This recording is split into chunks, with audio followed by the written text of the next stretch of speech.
project roadmaps seem to be hugely busy and full of really exciting projects the business wants to deliver, but the workload is becoming excessive. There's no let up. And how, as a project manager, can you deliver on what's expected of you without dropping the ball? That's a really interesting question. I think it's partly one of time management as much as it is project management. There are you could take a project management view of it and say that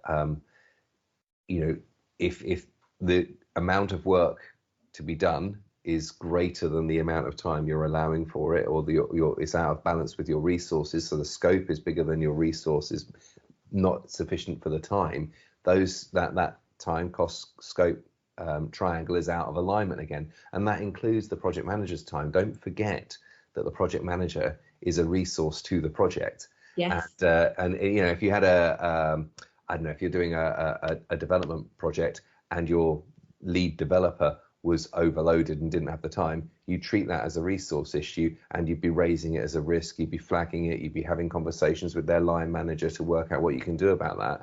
And yet when it's us, we don't do that. We just go, oh, well, it's another project, I'll have to do it because that's my job. Exactly.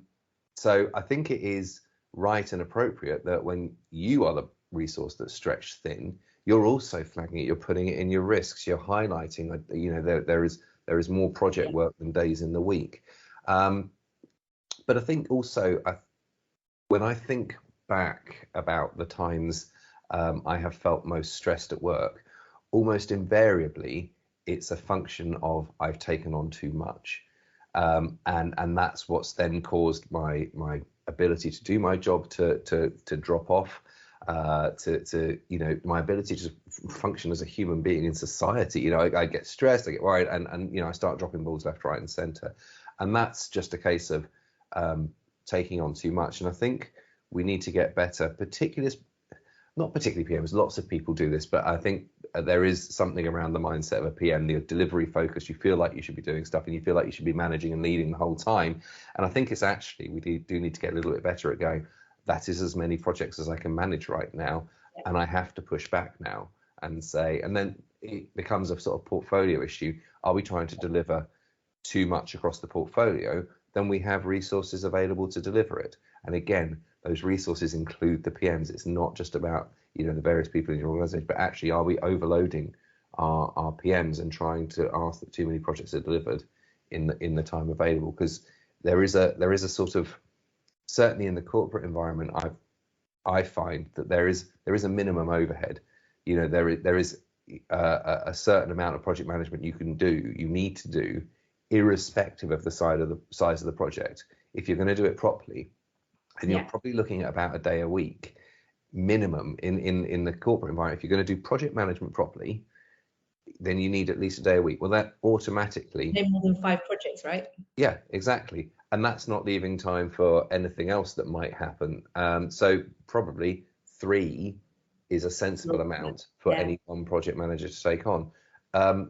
Obviously, there are the projects where it's one project is more than enough for a single project manager. So I think, look at how much you've taken on and don't be afraid to say that is more work than it is reasonable to expect me to deliver. Again, time, cost, quality. I can deliver all this, but it's going to take more time. Don't just accept deadlines without going, well, hang on, that's going to have an effect on my time. What is it you want me to drop? Prioritization is the other way we can go around this. I have 7 projects you're asking me to deliver. I can only deliver so many in the hours available. So which is the important? Which one do you want first? Which one do you want second? And then we'll set them in a schedule. But yeah, particularly at the moment, I think I'm seeing a lot of project management teams under pressure to deliver more, particularly with the change in how we're working and how people are making life decisions at the moment coming out of the pandemic. It's really interesting. You see sort of lots being tried to be done in teams, project management teams that are constantly changing. So it is a difficult challenge.